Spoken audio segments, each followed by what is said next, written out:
Alright, so welcome to Pbteck, and in this video I'm going to give you the infos and details you need to actually track your MultiTv signal.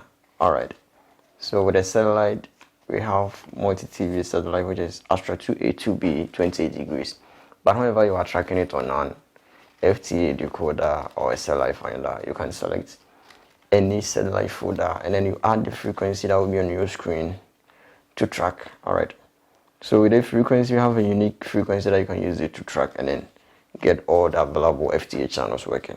The frequency is 12525 vertical 30K.